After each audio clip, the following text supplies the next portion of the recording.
नमस्कार, मैं हिमांशु और आप देख रहे हैं टारगेट विथ हिमांशु। नई शिक्षक भर्ती को ध्यान में रखकर हम लोग अंग्रेजी पढ़ रहे हैं। इसके पहले हमने टेंस में प्रेजेंट इंडेफिनिट टेंस के बारे में चर्चा की थी और इस वीडियो में हम प्रेजेंट कंटीन्यूअस टेंस के बारे में पढ़ेंगे। देखिए, समय 3 होता है। एक तो ऐसा जो वर्तमान है, एक ऐसा जो बीत चुका है और एक ऐसा जो कि भविष्य में आएगा। तो जो वर्तमान में चल रहा है वो प्रेजेंट टेंस होता है और उसी प्रेजेंट टेंस के अंतर्गत हमने 4 तरह से उसको डिवाइड किया था: present indefinite, present continuous, present perfect और present perfect continuous. Present indefinite tense के बारे में आपने पिछले वीडियो में स्टडी किया है। आज इस वीडियो में हम प्रेजेंट कंटीन्यूअस के बारे में स्टडी करेंगे। ठीक है, प्रेजेंट कंटीन्यूअस ऐसा कार्य जो वर्तमान में चल रहा है, जो प्रगति पर है और जिसके पूर्ण होने की संभावना हो भविष्य में, वही प्रेजेंट कंटीन्यूअस टेंस कहलाता है। या उसके जो स्पेसिफिक रूल है वो यही बात कहता है कि कार्य अधूरा हो और भविष्य में वह कार्य बहुत जल्द ही पूर्ण हो जाएगा। ठीक है, जैसे आप पढ़ रहे हैं, मैं पढ़ा रहा हूँ। हिंदी में अगर आप इन वाक्यों को देखेंगे तो इनके वाक्यों के अंत में रहा रही रहे आते हैं। रहा रही रहे, ये बेसिकली आप देखते हैं। ये आप कहेंगे कार्य अधूरा हो, कार्य अधूरा हो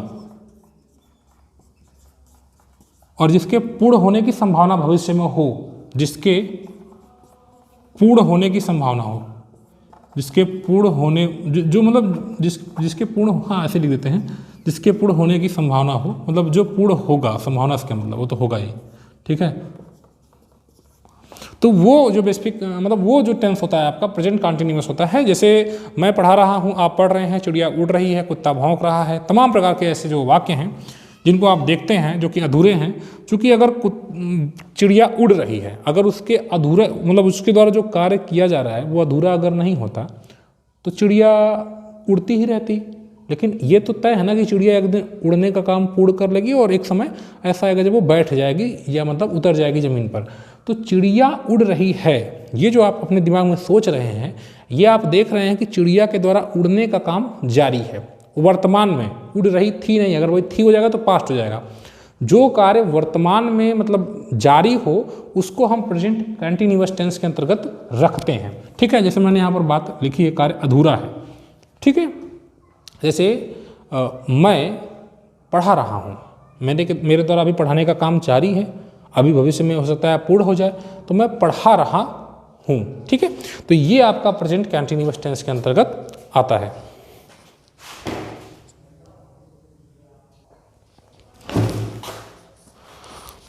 अब इंग्लिश में इसको अगर हम देखेंगे तो वर्ब की आईएनजी फॉर्म का हम यूज़ करते हैं। ठीक है, माफ करिएगा, थोड़ा सा एक लोग आ गए थे, डिस्टर्बेंस हो गया था। वर्ब की आईएनजी फॉर्म और इज एम आर लगाएंगे यहाँ पर हम। ये बेसिकली पहचान है प्रेजेंट कंटीन्यूअस टेंस की। ठीक है, कोई भी टेंस वो प्रेजेंट कंटीन्यूअस से बिलोंग करता है या नहीं, इसके लिए ये चीज़ आपको देखना होगा। इज एम आर और वर्ब की आईएनजी फॉर्म इंग्लिश में, और हिंदी में तो आपको बताया गया कि रहा रही रहे और उसके बाद है, हो, हूँ शब्द आते हैं। ठीक है, अब देखिए आपको ट्रांसलेट करना है। जैसे मैं आप एक वाक्य बता रहा हूँ कि बच्चा रो रहा है, आपने देखा कि बच्चे के द्वारा एक रोने का काम चल रहा है। ठीक, एग्जाम्पल के पहले मैं एक चीज़ और बता देता हूँ। इज, एम, आर पर एक नज़र डाल लीजिए। इज को सिंगुलर सब्जेक्ट के साथ यूज करते हैं जब आपको पता है कि कर्ता एकदम काम करने वाला एक है, सब्जेक्ट जो है ना। जैसे मैं पढ़ रहा हूँ तो यहाँ मैं, वह नाच रहा है तो वह, तो इज सिंगुलर सब्जेक्ट के साथ लगाया जाता है, एम आई के साथ लगाया जाता है, आर प्लूरल सब्जेक्ट के साथ लगाया जाता है। आर जो है प्लूरल सब्जेक्ट के साथ लगाया जाता है। जैसे वी, जैसे यू, जैसे दे, ये सभी जो है प्लूरल को बताते हैं तो इनके साथ आर का प्रयोग किया जाता है। ये हेल्पिंग वर्ब हैं जो कि मेन वर्ब को सपोर्ट करती हैं। बिना इसके आप जो है प्रेजेंट कंटीन्यूअस टेंस नहीं बना सकते। तो आर का प्रयोग वी, यू और दे के साथ होगा, एम का प्रयोग आई के साथ होगा और इज का प्रयोग सिंगुलर सब्जेक्ट के साथ होगा, यानी कि ही के साथ होगा, सी के साथ होगा, इट के साथ होगा, और अगर किसी का नाम है, कोई कॉमन नाउन है सिंगुलर में, तो उसके साथ भी होगा। ये आपने समझ लिया। अब काम पर आते हैं। अब ये आपका कोई वाक्य है, जैसे बच्चा रो रहा है। मैंने एक वाक्य आपके सामने बोला कि बच्चा रो रहा है, इस वाक्य को आपको इंग्लिश में ट्रांसलेट करना है। तो बच्चे के लिए आप यूज करेंगे द चाइल्ड, द चाइल्ड, और चाइल्ड के साथ या तो इज लगाइए, या तो एम लगाइए, या तो आर लगाइए। तो चाइल्ड चूंकि सिंगुलर है इसलिए इज का प्रयोग करेंगे, द चाइल्ड इज। और उसके बाद रोने के लिए आप लगाएंगे वीप और फिर ये आईएनजी। तो क्या बन गया, द चाइल्ड इज वीपिंग। देखा आपने, बच्चा रो रहा है। ठीक है, अगर यही चाइल्ड की जगह कई बच्चे होते, कई बच्चे रोते, तो आप इसी वाक्य को बताते द चिल्ड्रेन, चाइल्ड का प्लूरल चूंकि चिल्ड्रन बन जाएगा, और फिर इज एम आर में से कोई एक लगाना है तो आर लगाएंगे क्योंकि आर प्लूरल के साथ लगता है। The children are weeping. बात समझ में आई आपको? तो ये आपके मतलब समझने, ये आपको समझना है कि इस प्रकार से ये स्ट्रक्चर होता है सेंटेंस का। इज एम आर को अभी आपने समझ लिया, और ये इज एम वर्ब की एनजी फॉर्म चूंकि कॉन्टिन्यूअस है, कार्य जारी है, जिसको कहते हैं अधूरा। जारी वही रहेगा जो अधूरा है, जो पूर्ण हो जाएगा उसको क्यों जारी करेंगे आप। ठीक, अब मैं थोड़ी सी और चीज़ें यहाँ पर आपको समझाने की कोशिश करता हूँ। देखिए सेंटेंस कभी कभी ये अफर्मेटिव हो सकता है, मतलब कि जिसमें किसी बात को माना जाए। कभी कभी सेंटेंस निगेटिव हो सकता है, कभी कभी सेंटेंस इंट्रोगेटिव हो सकता है जिसमें कोई प्रश्न पूछा जाए। अगर सेंटेंस ऐसा है जिसमें प्रश्न पूछने का कार्य जारी हो तो फिर हम क्या करेंगे या उसको ट्रांसलेट किस प्रकार से करेंगे। इसके पहले की वीडियो जो मैंने आपको बताई है, जिसमें मैंने प्रेजेंट इंडेफिनिट के बारे में आपको स्टडी कराया है, वहाँ पर ये बताया गया है कि भाई हेल्पिंग वर्ब को आगे कर देते हैं। जैसे प्रेजेंट इंडेफिनिट टेंसेस के पहले जो आपको बताया गया है उसमें डू डज को आगे कर देते हैं, तो सेम प्रोसीजर यहाँ पर भी फॉलो होगा। देखिए अगर सेंटेंस आपका साधारण है तो आप सब्जेक्ट को सबसे पहले यूज़ करोगे, फिर इज एम आर लगाओगे, और भी आपको मैंने बताया कि is am are sentence subject के अनुसार लगाया जाएगा। फिर अगर ज़रूरत है तो नॉट लगाइए, नहीं तो मत लगाइए, कोई ज़रूरत नहीं है नॉट की, नॉट को अकॉर्डिंग टू सेंटेंस। और फिर वर्ब की एनजी फॉर्म, ये बेसिकली सिंपल सेंटेंस के लिए होता है। अगर सेंटेंस इंट्रोगेटिव है, अगर इंट्रोगेटिव समझ रहे हैं जिसमें प्रश्न पूछा जाए, और प्रश्न पूछने का भी दो तरीका होता है, एक तो यस नो आंसर टाइप जिसमें क्या तुम खाते हो, क्या तुम गाते हो, और एक दूसरा यहाँ पर चूंकि कंटिन्यूअस है तो क्या तुम खा रहे हो, क्या तुम गा रहे हो जाएगा। और दूसरा कंटिन्यूअस में जो दूसरा प्रकार होगा इंट्रोगेटिव का, वो WH वर्ड वाला होगा, जैसे तुम क्यों रो रहे हो, तुम कहाँ जा रहे हो, तुम क्यों मुझे पढ़ा रहे हो, ऐसे करके। तो अगर सेंटेंस इंट्रोगेटिव होगा तो देखिए एक तो जो यस, एक तो हेल्पिंग वर्ब से स्टार्ट होने वाला होगा, उसमें हम इज एम आर को आगे कर देंगे, इज एम आर को आगे कर देंगे, बहुत आसान सा है, और सब्जेक्ट को पीछे रख देंगे, बस हो गया। कितना आसान है देखिए, कुछ भी इसमें नहीं करना, फिर वर्ब की एनजी फॉर्म यूज कर देंगे। ठीक है, और अगर देखिए WH वर्ड आ जाए, अगर कोई WH वर्ड जैसे why, when, where, how much, how many, whom, ठीक है, तो अगर WH वर्ड आ जाता है तो उस WH वर्ड को ही हम पहले रख देंगे, फिर उसके बाद इज एम आर लिखेंगे, और उसके बाद फिर सब्जेक्ट का यूज़ करेंगे, और फिर नॉट, और तत्पश्चात हम वर्ब की एनजी फॉर्म लिख देंगे। ये इंट्रोगेटिव सेंटेंस का मतलब स्ट्रक्चर हो गया कि इस प्रकार से आप उसको बनाएंगे। देखिए मैं एक वाक्य आपको लिख के समझाने की कोशिश कर रहा हूँ। बच्चा, तीनों प्रकार के वाक्य मैं आपके सामने रख रहा हूँ। दूध पी रहा है, आपने बच्चे को देखा, बच्चा के द्वारा दूध पीने का काम चल रहा है, ठीक है, तो आपने बनाया द चाइल्ड, और सिंगुलर सब्जेक्ट है तो आप सर हम इज लगाएंगे क्योंकि सब्जेक्ट सिंगुलर है, इज, और पीना का होगा ड्रिंक। देखिए यहाँ पर वर्ब है तो DRIN के ड्रिंक और ING लगा दीजिए, ड्रिंकिंग, और क्या पी रहा है, दूध, तो आप यहाँ पर यूज़ कर लीजिए milk, the child is drinking milk. ठीक है, अब अगर यही सेंटेंस आपको ऐसे ना बना के इंट्रोगेटिव बनाना होता, देखिए आपसे एग्जाम में पूछेगा कि आप इंट्रोगेटिव को बनाइए, ये देकर इंट्रोगेटिव पूछेगा, तो इंट्रोगेटिव फॉर्म में अगर ये मान लीजिए ऐसे रहेगा, क्या बच्चा दूध पी रहा है, ये सारी चीज़ें ऐसी रहेंगी। तो अगर ये इस प्रकार से रहता कि क्या बच्चा दूध पी रहा है, तो आप हेल्पिंग वर्ब को आगे रख दो। देखो यहाँ पर मैंने क्या किया है, ये स्ट्रक्चर देख रहे हैं, ये स्ट्रक्चर है, ये क्या है, आप पूछेंगे ये क्या है, तो ये वाक्य को ट्रांसलेट करने का, या वाक्य अगर जिस रूप में है वो इसी को फॉलो करेगा। इसको आपको समझना ये बहुत इंपॉर्टेंट है, नोट कर लीजिएगा। तो इज एम आर को आगे लिख देंगे, इज द चाइल्ड, और उसके बाद ड्रिंक, बाकी सब उतार लेंगे, ड्रिंकिंग मिल्क, और ये इंट्रोगेटिव हो जाएगा। देखा आपने क्या हुआ, कितना आसान है इंट्रोगेटिव बनाना। अगर मैं आपसे पूछूं बच्चा, ध्यान से देखिएगा, बच्चा क्यों दूध नहीं पी रहा है, आपके मन में अगर ये प्रश्न आ रहा है बच्चा क्यों दूध नहीं पी रहा, तो इस प्रश्न का उत्तर तो आप हाँ या नहीं में नहीं दे पाएंगे, तो आप कहेंगे तो ये फुल आंसर टाइप हो गया। इसके लिए मैं क्या करूँगा, बच्चा क्यों दूध नहीं पी रहा है, तो सबसे पहले मैं यूज करूँगा WH वर्ड, कौन है, क्यों, तो क्यों के लिए मैं यूज करूँगा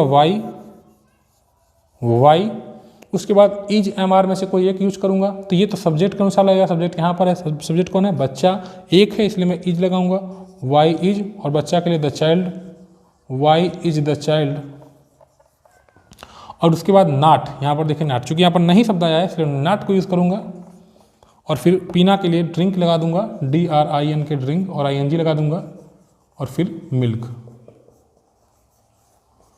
ठीक, तो why is the child not drinking milk, बच्चा दूध क्यों नहीं पी रहा है। ठीक है, तो इस प्रकार से हम इनको ट्रांसलेट करते हैं। ये स्ट्रक्चर आपको समझ के चलना है, मतलब यही फॉलो होता है। जैसे मैं आपके सामने एक और एग्जाम्पल लिख रहा हूँ, कुत्ता क्यों भौंक रहा है।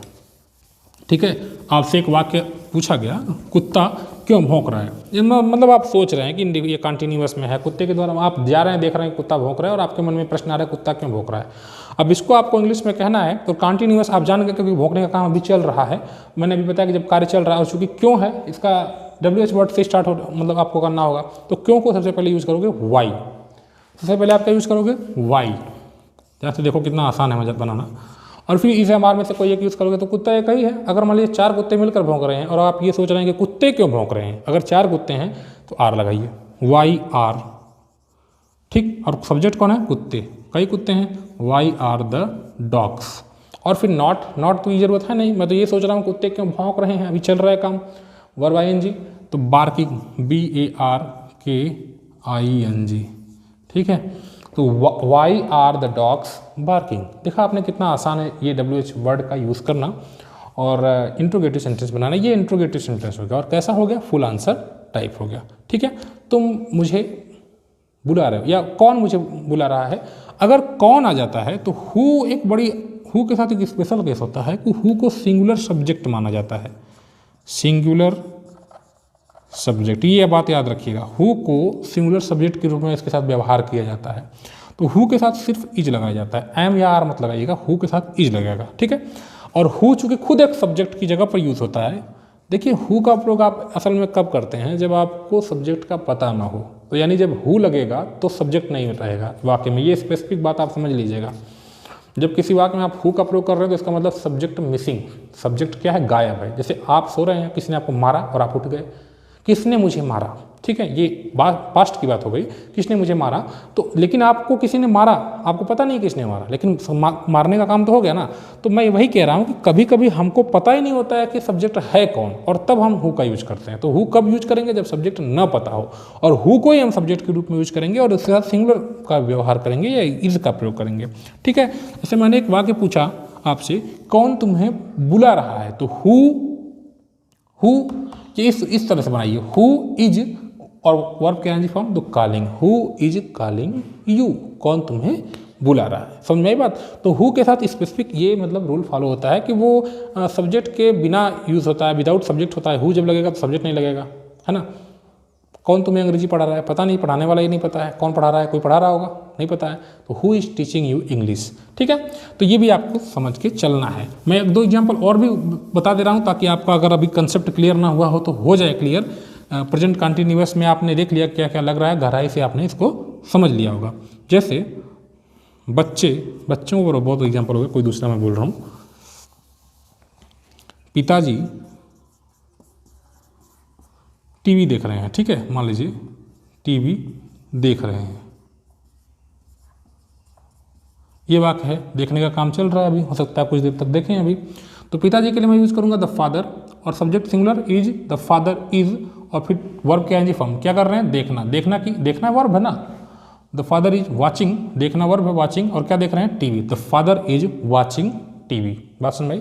लेकिन अगर यही ऐसे रहता, क्या पिताजी टीवी देख रहे हैं, यानी कि ये इसका स्ट्रक्चर ये हो गया इंट्रोगेटिव का, तो वही इज को आप आगे लेकर आओगे, कुछ दूसरा नहीं है, इज आगे आ जाएगा, is the teacher, sorry is the father, बाकी वही आपका आ जाएगा वॉचिंग टीवी। और अगर पिताजी टीवी क्यों देख रहे हैं, पिताजी टीवी क्यों देख रहे हैं, देखिए मैं क्यों बता रहा हूँ, तो अब ये वाई को आप आगे लेकर आ जाओगे, वाई, और उसके बाद is the father, why is the father, और उसके बाद वॉचिंग टीवी।